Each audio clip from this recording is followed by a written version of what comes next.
Hello friend, स्वागत है my YouTube channel C3 classes DH पे।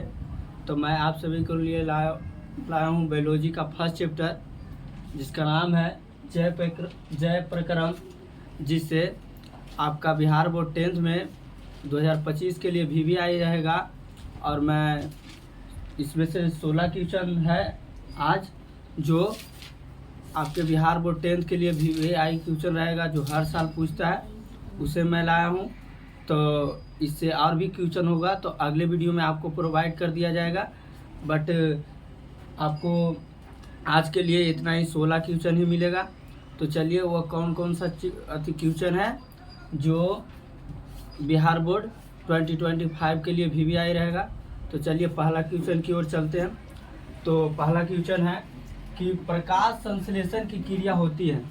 तो आप लोग बताइए कमेंट में कि प्रकाश संश्लेषण की क्रिया किस में होती है। तो प्रकाश संश्लेषण की क्रिया हम लोग जानते हैं कि प्रकाश संश्लेषण की क्रिया हरे पेड़ पौधे में होते हैं, जिसके कारण से पेड़ पौधे अपना भोजन बनाते हैं और उसे स्वपोषी भी कहते हैं। तो हम यहाँ पर इसका पहला आंसर होगा, इसका आंसर होगा पेड़ पौधों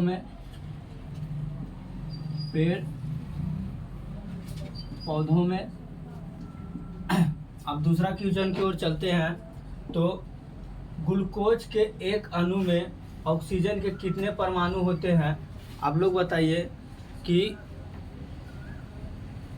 ग्लूकोज के एक अणु में ऑक्सीजन के कितने परमाणु होते हैं। तो ग्लूकोज के एक अणु में ऑक्सीजन का 6 परमाणु होते हैं, इसका आंसर होगा 6। अब तीसरा क्वेश्चन है परजीवी पादप का उदाहरण है। आप लोग बताइए कि परजीवी पादप का उदाहरण है। कमेंट कीजिए कि आप लोग इसका आंसर कि परजीवी पादप का उदाहरण कौन है। तो परजीवी पादप का उदाहरण है, इसका आंसर होगा कसकुटा। अब चौथा क्वेश्चन है मनुष्य के मुख गुहा में कितने लार ग्रंथि होते हैं। आप लोग बताइए कि मनुष्य का जो मुख गुहा होते हैं उसमें कितने जोड़ी लार ग्रंथियाँ होती है। तो मनुष्य के मुख गुहा में 3 जोड़ी लाल ग्रंथियाँ होती है, इसका आंसर हो जाएगा 3 जोड़ी लाल ग्रंथियाँ होती है। दांत के सबसे ऊपरी परत को कहते हैं। आप लोग बताइए कि दांत के सबसे ऊपरी परत को क्या कहते हैं। तो दांत के सबसे ऊपरी परत को इनामेल कहते हैं, इनामेल कहते हैं, इसका आंसर होगा इनामेल। अब आप लोग कमेंट में बताइए कि दांत कितने प्रकार के होते हैं। आप लोग बताइए कमेंट में कि दांत कितने प्रकार के होते हैं। तब तक मैं छठा क्वेश्चन की ओर चलता हूँ। मुख गुहा में आहार का कौन सा भाग पाचन होता है। जो मुख गुहा में आहार का कौन सा भाग है जो पाचन होता है। तो इसका आंसर होगा कार्बोहाइड्रेट, इसका आंसर होगा कार्बोहाइड्रेट।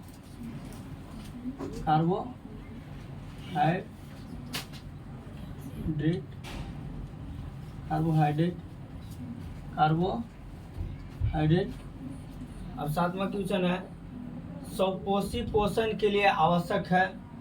तो स्वपोषी पोषण के लिए आवश्यक है, उसमें मिलेगा आपको तीन ऑप्शन मिलेगा। तो तीनों में को हम आप लोग को बता देते हैं, ये तो लिख नहीं सकते पर आप सभी को बता देते हैं। उसमें पहला होगा पर्णहरित, जो आपको पत्ती रहेगा उसमें क्या रहेगा, हरा रहेगा।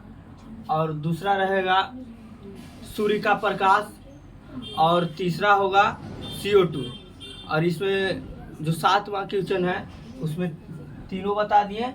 तो इसमें चौथा जो रहेगा, चौथा ऑप्शन में D में, उसमें सभी मराएगा, क्योंकि पर्णहरित रहेगा और सूर्य का प्रकाश रहेगा और CO2 रहेगा। अब आइए 8वां क्वेश्चन में प्रकाश संश्लेषण क्रिया में ऑक्सीजन का बाहर निकलती है। तो आप लोग बताइए प्रकाश संश्लेषण होता है तो ऑक्सीजन किस चीज़ से निकलती है। तो ऑक्सीजन हमारा जल से निकलती है, इसका आंसर हो जाएगा जल। आप लोग बताइए इसका आंसर जल हो जाए। मैग्नीशियम पाया जाता है। आप लोग बताइए मैग्नीशियम पाया जाता है, मैग्नीशियम किस में पाया जाता है। तो मैग्नीशियम पाया जाता है क्लोरोफिल में। क्या में? क्लोरोफिल में मैग्नीशियम पाया जाता है। और 10वां क्वेश्चन है क्लोरोफिल वर्णक का रंग होता है। आप लोग बताइए कि क्लोरोफिल है जो उसका रंग कैसा होता है? तो उसका रंग होता है हरा होता है। क्या होता है? हरा। इसका आंसर होगा हरा। अब 11वां क्वेश्चन है, कवक में पोषण की कौन सी विधि होती है? जो कवक होती है उसमें पोषण की कौन सी विधि होती है? तो कवक तो मरे हुए के शरीर पर रहता है, तो मरे हुए पर क्या होगा? मृतजीवी। इसका क्या होगा आंसर? मृतजीवी। जो मरे हुए के शरीर पर रहता है उसे क्या कहते हैं? मृतजीवी।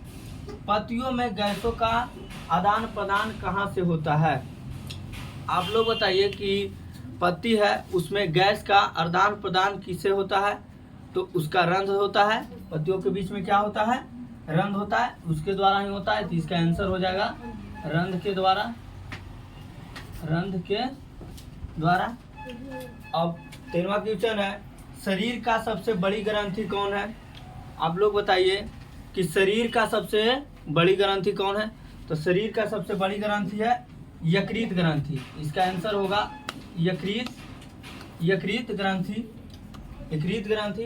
प्राकृतिक में ऑक्सीजन का संतुलन कैसे बना रहता है? जो प्राकृतिक है उसमें हम लोग प्राकृतिक है जो हम लोग ऑक्सीजन लेते हैं, तो आप लोग बताइए कि ऑक्सीजन कभी घटता बढ़ता नहीं है, वो संतुलित रहता है। तो आप लोग बताइए किस क्रिया द्वारा होता है जो हमारा ऑक्सीजन संतुलित रहता है? तो इसका आंसर होगा प्रकाश संश्लेषण के द्वारा। जो प्रकाश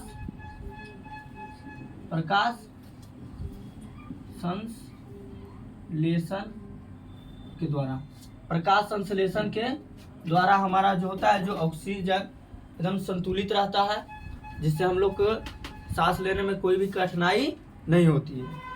अब 15वां क्वेश्चन है, आत्ररस कहाँ से स्रावित होता है? अब आप लोग बताइए आत्ररस है जो कहाँ से स्रावित होता है? तो आत्ररस होता है जो छोटी आंत से स्रावित होता है, और जो हम लोग का भोजन का पूर्ण रूप से पाचन भी होता है वो छोटी आंत में ही होता है। तो इसका आंसर होगा छोटी आंत। छोटी आंत। अब पित्त कहाँ से स्रावित होता है? तो पित्त कहाँ से स्रावित होता है? तो यकृत से।